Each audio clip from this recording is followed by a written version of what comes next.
Welcome to Voice of Feathers Tarot. If you clicked on this video, I want to say thank you. I hope you'll stick around as I trust there's going to be a message in here for you. I've already pulled a couple of cards, so with that being said, let's get straight into the messages. I am using the Goblin Market Tarot deck today, and I wanted to preface the reading by letting you know that I'm using this deck because some of the cards that have come out are like specialty cards from this deck, and a lot of the cards have sort of different names for the suits and things like that. So I may have to consult the guidebook just to get the most accurate interpretation from the cards that are coming out. But I tried to record this video just earlier and I had a knock at the door, and it was someone from Facebook Marketplace who wanted to buy some books. And it was a very quick and easy exchange of like, here's the books, here's the money. And it's interesting because the card that has come out at the center very much has to do with money and sometimes difficulties around money. So it was picking up someone who might be going through a difficult time financially and is sort of like selling things to make money maybe, or is just relying on little dribs and drabs of money here and there to get by. So with the Five of Platters or Pentacles reversed, I'm getting this could be somebody who you've helped in the past or has helped you in the past as well. Like it could even be like a reciprocal relationship that you had. It might even be someone who you're still in contact with. You know, you like to help each other out. Maybe you both come from poverty, which is what I'm hearing. I was even hearing, wow, like the demon of poverty. So there's kind of like a lot of light and shade in this message. It's almost like there's like a loving connection here, and I'm getting it's between like two sisters or soul sisters. And the reason I'm saying that is because crossing the Five of Platters reversed, I've got the one who went into Fairy, which is one of these additional cards from this particular deck. And in this deck, it's based on a poem called The Goblin Market, and in this poem two sisters are involved. So one sister succumbs to the temptation of the goblin fruits, and another sister is more cautious of the whole thing. And here we have the one who went into the fairy realm, and basically she consumes a bunch of the fruits, and a bunch of bad things sort of happen to her. So I'm getting that this could be someone who,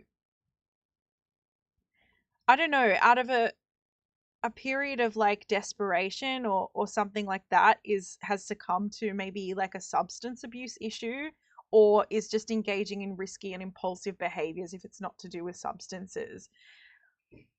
The whole idea in this poem is that once you consume the fruits, they kind of take over, and all you can think about is getting back to eat more. And so it very much has like an undertone of addiction there. So yeah, I'm getting that like there's two sisters involved. So this might be your sister, or it could be someone who's been like a sister to you. And it's very much linked to, like I said, the demon of poverty before, but it's very much linked to cycles, generational cycles of not having and therefore indulging or overindulging. This could even look like overspending. It doesn't have to be substance related. It could be like just, I don't know, like a shopping addiction or something like that. Let's see what else is coming through. So for the conscious influences, got number 7, the fairy wagon, which is of course the chariot card. It's really interesting here. Like I'm seeing, well, not on this particular card, but you know, in the traditional chariot card where there's the black and the white sphinxes, I'm seeing like that dark and light, the black and the white, being like the polar opposites of these two sisters and their characters. And I'm getting that like one of these sisters is being led by spirit, but it's translating in their life as being led by sheer determination and willpower. The other sister has a belief that they are being led by spirit, and they're using it to justify their um their actions. They're using it to justify things they've said. They're using it to justify moves they've made. They're using it to justify poor decisions that they're making that are ultimately harming themselves. And so yeah, like the chariot is the card that can only move forward. But because we've got these two polar opposites in the two figures that are coming through in this reading, one person is moving backwards in their life. And it's kind of sad to see, but I feel that this person is reaching rock bottom, or is like heading towards rock bottom for a divinely orchestrated reason. What that divinely orchestrated reason is, I do not know. Let's pull a card for it. So this will be the unconscious influences. 10 of Wands. Okay, so this is about releasing burdens. Like I was saying, like it's about reaching rock bottom so that you can eventually just like release everything and then start to rebuild.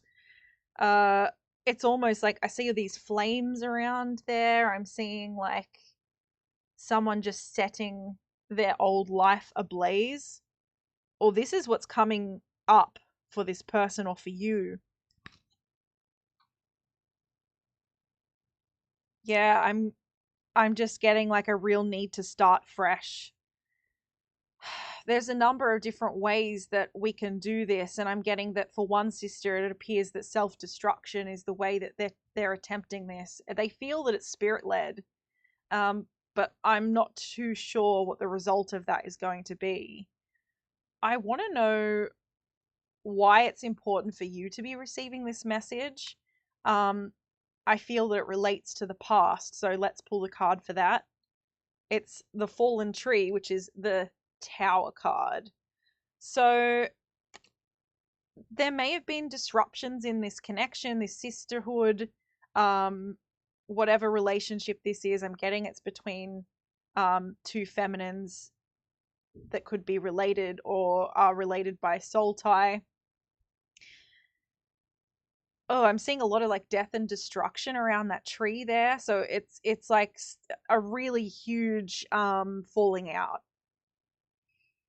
And I think that the fallout is still leaking into the present. So the fallout that happened between these two, between you and another person, yeah, it's affecting things like money. So it's affecting your purpose and your actions aligned with purpose. I'm also feeling like there's a little bit of jealousy here between these two. I don't know. It's like one feels pity and the other feels jealousy, but ultimately there's love there. And otherwise there would be a severed, like otherwise they would sever the connection. But this connection's still coming up as being something of influence. So let's see what's coming up in the forthcoming. Wow, the one who stayed behind. That's the other sister. So she's come out. We've got both of them in the reading in the forthcoming. So I'm going to read what it says.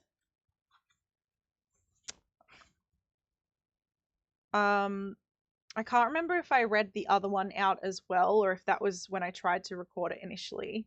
So I'm going to read them both out. So for the one who went into fairy, it says, we hear a great deal about the sister who went into fairy in Christina Rossetti's enchanting poem, most of it negative. She's the sister who ignores the warnings of her sibling and accepts the dangerous fruit of the goblin market with negative consequences that ensue. Here we see this sister grounded by the goblins, and they're all too tempting wares. Essentially, the two sisters represent different approaches to life. The sister is seduced by a seemingly glamorous world of fairy, which might make her seem wild, thoughtless, and reckless. However, this insight should be balanced with an appreciation of the clarity of vision, boldness, and determination that it takes to choose to walk in enchanted lands, where there is danger of getting lost in the coils of its wonders and enchantments.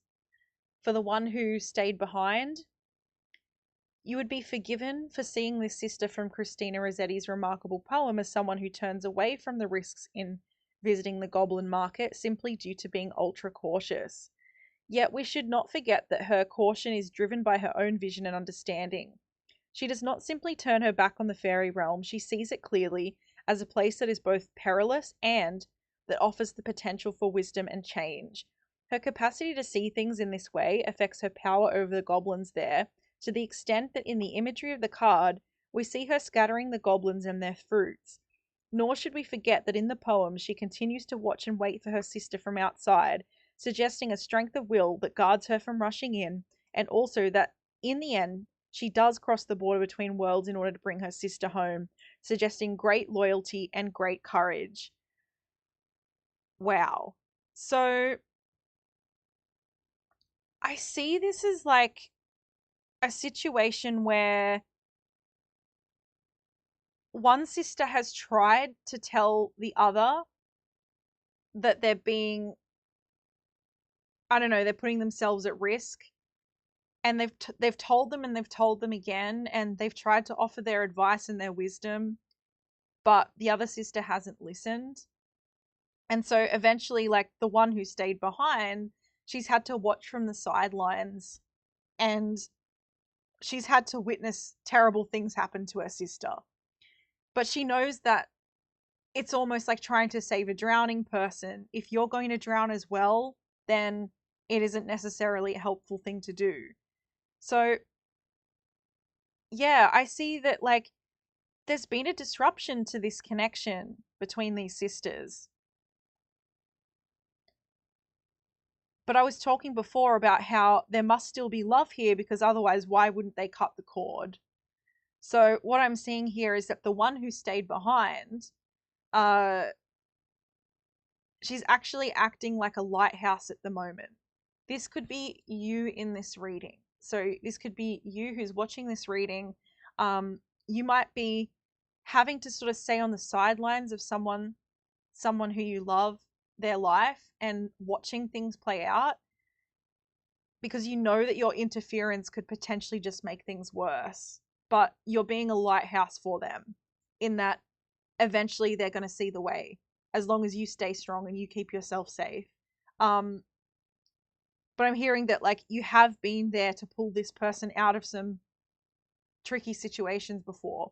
And I think that they ultimately do look up to you as an older sister.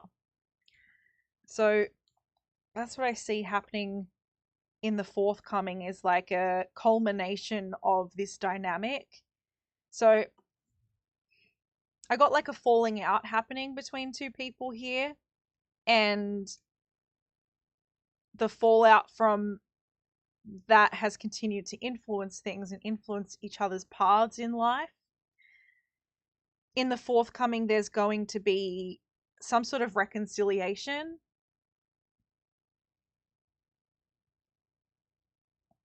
Something that results in saving the sister who's at risk. That's going to resonate for whoever that's for. I don't know exactly what that's going to look like, but I see that you sort of like standing true in who you are is doing more for this person than to go in and try to fix things. Okay. For the advice, we've got the Lone Fairy, which is the Hermit card, kind of reinforcing what I was saying. Work on yourself, keep your inner light strong so that your sister can find you. There's no point putting yourself at risk in order to help them. Just keep working on yourself. Keep that light strong. Keep your vibration high. And that is the best way that you can be of service and of guidance to other people. Okay, so for the external influences, we've got the Four of Wands. So I'm getting that it's almost like you look at each other and you see an illusion of like stability. So you might think, although I'm getting this is coming from, if this is you who's resonating as the one who stayed behind, the one who's been cautious in the situation, I'm getting that this sister or this person views you as someone who has stability, who is blessed with stability. But underneath the stability are flames, right? So they don't see the fire you've walked through. They only see the fact that you're able to balance there somehow. So yeah, it's almost like you haven't been able to come together because you haven't been able to see yourself clearly. I'm also getting that for some of you, this could be maybe not a sisterhood, but it could be a soulmate connection, or a past partner. So it could be like a divine counterpart, a twin flame. Take that as it resonates. But yeah, I'm definitely getting soul family or actual family very strongly as well. It's going to be different for all of you. For the hopes and fears, we've got the Ace of Crowns. That's the Ace of Swords. So that's some truth coming through, some harsh truths I'm hearing, probably need to be spoken. But there's a fear of doing harm with telling the truth. That's what I'm getting for you, is that, yeah, like you would like to be like, hey, I think you're going down the wrong path here, but you're really worried about making things worse because in the past, when you've tried to be honest about how someone could potentially improve their situation, it has only led to destruction and chaos. So that's what I'm getting very strongly for the hopes and fears, the fear of the truth hurting a little too much. And then for the outcome, we've got the Nine of Cups. So I don't know why I heard the battle for self-satisfaction, but that's what I got there. So I don't know, you need to stop playing though. You and this person need to stop playing because like this is serious. Like you're not going to get anything out of this situation by being in competition. Like I'm hearing that you actually like really need each other. Okay? And that's why this reading has come out the way that it has. Because you're supposed to come together and feel satisfied in your own respective lives. You're not supposed to be doing this out of smugness. The Nine of Cups can represent smugness as well. And yeah, that's what I'm getting, is like there might be like a little bit of a tendency towards being smug with each other, trying to one up each other. There's no need for that. There's absolutely no need for that. And I'm getting that the card on the bottom of the deck is going to be speaking to that as well. Yeah, fortune's rule, the wheel of fortune. The wheel will go up, the wheel will go down. That is the nature of things. So just because one person is doing well at one point doesn't mean they've never struggled, and vice versa. Just because someone's down on their luck right now doesn't mean they're always going to be down on their luck. The games you play with each other, the competition that you play, the competition that you entertain, like it doesn't change the way that fate and destiny work out. So sure, you can play your little games of free will, but I heard fortune favors the brave, and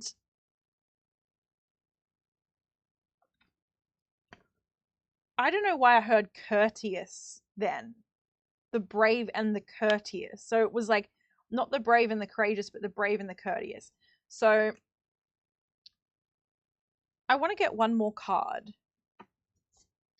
And I want to ask, what does it mean to be brave in this situation? 10 of Crowns, 10 of Pentacles. Yeah, it's staying true to who you are and what your legacy is. Staying true to who you are and what your legacy is. Building a foundation that you can be proud of for generations to come. Bravery is sacrificing in this lifetime so that future generations and future iterations of your soul in future lifetimes can benefit.